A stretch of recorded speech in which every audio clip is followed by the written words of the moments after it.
Hey guys, welcome back to the Wild Wrestling Channel. I am your host, Seth. Today I'm giving you guys my AEW Grand Slam Australia 2026 predictions. So let's hop right into the video. Play the intro.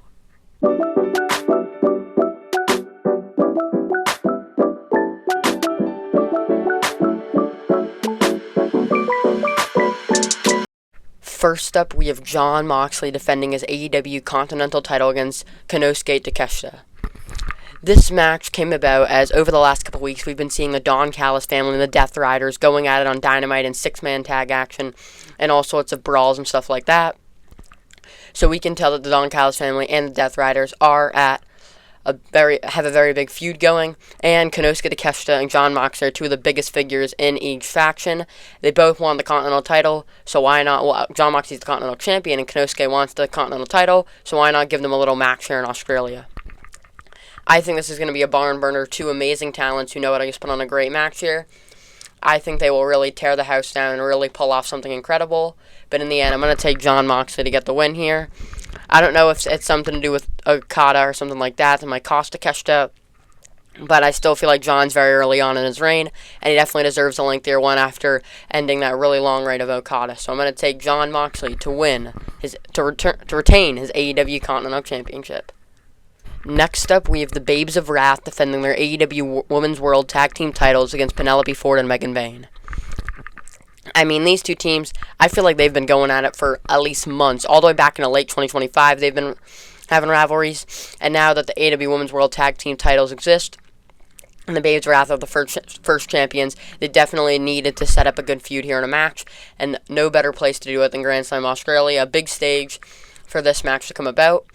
I think this will be a good match here. I think that the Babes of Wrath were a great first champions. Penelope Ford and Megan Bayne are a great tag team. I think that it'll all in all be a very good match. Seeing how Willow and Megan Bayne match up against each other and just stuff like that. See how the Aussie crowd reacts. I think this match, they've done it so many times, but I don't think it's ever going to get old. I think they're always going to find something new to make the match stand out. But I'm going to take the Babes of Wrath to retain their titles. I still feel like they're a little early on, even though this would be a good opportunity to give the titles to Megan Bayne and Penelope Ford. Personally, I don't feel like Penelope Ford is ready yet, and I feel like it wouldn't just feel right. I feel like the Babes of Wrath really need to set the tone well with a good long title reign. So I'm going to take the Babes of Wrath to retain their AEW Women's World Tag Team Championships. Next up, we have Orange Cassidy and Toni Storm versus Wheeler Yuta and Marina Shafir in a mixed tag team match, but whoever is the loser of the fall gets their head shaved. This match has a stupid concept, but it makes it so funny that it kind of just fits everyone in the match super well, especially Toni Storm and Orange Cassidy. I mean, this feud has been going on for a while, especially on Toni Storm's side. I feel like, especially on Orange's and Toni's side, in my opinion, because with Cassidy, I feel like he's been feuding with the Death Riders back into 2025 when I was everyone versus the Death Riders. And I feel like Marina and Toni have had something going on over the last couple months, so this will be a great match here. I have done this mixed tag team match before, so I'm excited to see them run it back, but now with that cool implication of whoever loses the fall gets their head shave. And I'm going to take Toni Storm and Orange Cassidy to get the win here. Toni Storm is in her homeland of Australia, and I feel like in Australia she's going to get the win to be in front of the crowd. And I think Wheeler Yuta is going to lose the fall thanks to Orange. Even though it'd be cool to see Toni get the win, I think Wheeler's going to lose the fall, and then I think he's going to get his head shaved. Or some other Death Rider is going to save him. But if there was someone to get their head shaved, I think it's going to be Wheeler. So I think Toni Storm and Orange Cassidy are going to get the win, and Wheeler's getting his head shaved. Now, we have Hangman Adam Page versus Andrade El Idolo, where the winner will get an AEW World title shot at Revolution. I mean, right now, these are two of the best people you can get in the main event scene in AEW. You have Hangman Adam Page, the former AEW World Champion, who has been tearing it up now as a Trios Champ, and is still up there. Andrade El Idolo, who just returned last year, and now finally got to actually come and wrestle. And I mean, the second he got here was right up in the main event scene, wrestling only the top guys in the company.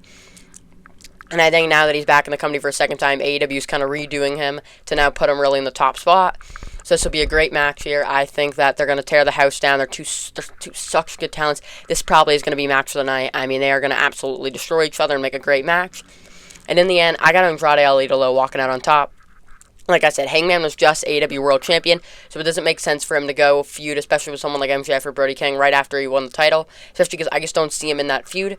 But I see Andrade being a guy who can manage his way into a feud, especially on the rise he's been having since his return, with all those wins stacking up, that he definitely deserves. I don't know if he'd win the title at Revolution, but he definitely deserves to go to Revolution and wrestle in the main event. So, out of these two men, I think Andrade El Idolo is booking his ticket to Revolution. Next up, we have Kyle Fletcher versus Mark Briscoe for the TNT Championship in their 7th match, but this time it's a ladder match.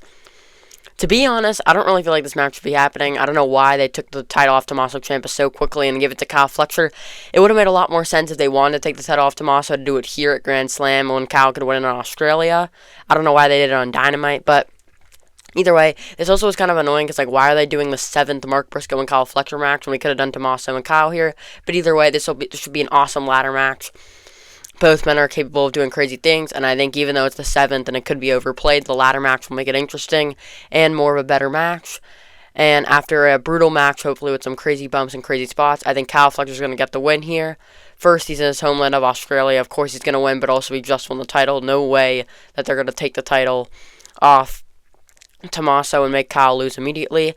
And he's in the homeland of Australia, so I think after a brutal ladder match, Kyle Fletcher will walk out still the TNT champion. And finally, the main event, Brody King and MJF for the AEW World title. Brody King absolutely destroyed MJF in their Eliminator match as he literally choked him out so quickly on the apron, literally hit 2 moves, and there we go. We have a title match for Grand Slam. After what MJF did to Bandito, Brody King was not going to take it so lightly, so he murdered him in that Eliminator match, and now we have this great match set up for Australia between Brody King and MJF. I think these two have a good feud going, because like I said, with everything that MJF and Bandito had going, Brody King feels the bad blood there, and now especially with what happened with MJF and Brody King on the Eliminator match, I think it just lights the fire under MJF even more, so this will be a great match with the feud and aspect. I think MJF is going to be running away a lot from Brody King, but I think he's also going to find some way to cheat and seal a win here, so I think MJF is going to walk out AEW World Champion. I personally would love Brody King to win the title here, but I just think it's way too early on in MJF's second reign, and it just doesn't seem the right fit. It doesn't seem like the perfect time to just have Brody King take the title, especially after how he won the Eliminator match thanks to Hangman. But I think MJF is going to walk out victorious, and I hope that sets up for Revolution, MJF and Andrade El Idolo for the AEW World Championship. Thank you guys so much for watching. Make sure to like and subscribe. Comment down below if you enjoyed this video, and turn on that bell so you get notified whenever I upload a brand new video. I post every Monday and Friday, and I'll see you guys in the next one. Bye, guys.